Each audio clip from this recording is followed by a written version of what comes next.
তো আমার কাছে মনে হচ্ছে এটা খুব জরুরি ছিল ওনারা মাঠ পর্যায়ে প্রশাসন দেখেন বাস্তবায়নের ক্ষেত্রে কি কি সমস্যা আছে ওনাদের চেয়ে ভালো কেউ জানেন না। যেমন আজকে আমাদের বললো যে ওনারা বালু মহল যে বালু যে আপনার অবৈধভাবে উত্তোলন করে যারা তাদেরকে যখন ধরা হয় তখন দেখা যাচ্ছে তারা তাড়াতাড়ি জামিন পেয়ে যাচ্ছে, এটা ওনাদের কনসার্ন। আমাদের অ্যাটর্নি জেনারেল সাহেব আবার বললো যে আদালতের কাজই তো হচ্ছে মানে উপযুক্ত ক্ষেত্রে জামিন দেওয়া। তো এই ধরনের কিছু কোঅর্ডিনেশনের ব্যাপার আসছে।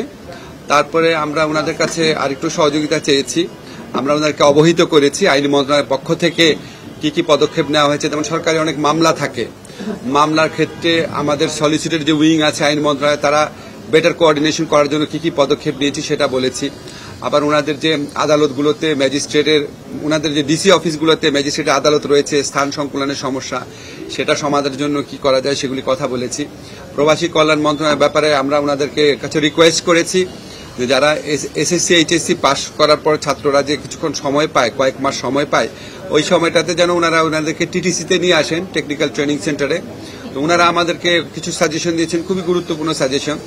যেমন ওনারা বলেছেন যে বিদেশে যারা যেতে চায় তাদের সবার যেন ডাটাবেস করা হয়, শুধু প্রশিক্ষণ যারা নিয়েছে তাদের না, প্রশিক্ষণ যারা নিয়েছে তাদের ডাটাবেস অলরেডি আমাদের আছে।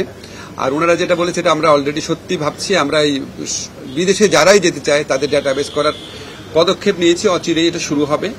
তারপরে আপনার বিভিন্ন জেলা পর্যায়ে বা বিভাগ পর্যায়ে আরো বেশি সচেতনতা সৃষ্টির কথা বলেছেন।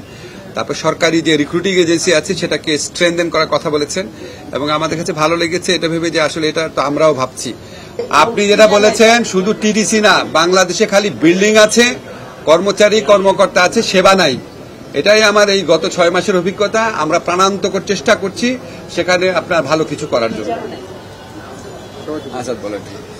আমার বড় কিছু না, স্যার বলেছেন, আমরা ওনাদেরকে বলেছি সুপ্রিম কোর্ট বিভিন্ন সময় বিভিন্ন ইস্যুতে বিভিন্ন অ্যাকশনে যে সমস্ত রায় দিয়েছেন এই রায়গুলো একটু আপনারা পর্যালোচনা করবেন। দরকার হলে একজন রিসার্চ অফিসার রাখেন আমার অফিসের সাথে, অ্যাটর্নি জেনারেল অফিসের সাথে সমন্বয় করে আইনসঙ্গতভাবে মানুষের অধিকার প্রতিষ্ঠায় যা করা সম্ভব সেটা করবেন, সেটাই আমাদের প্রত্যাশা।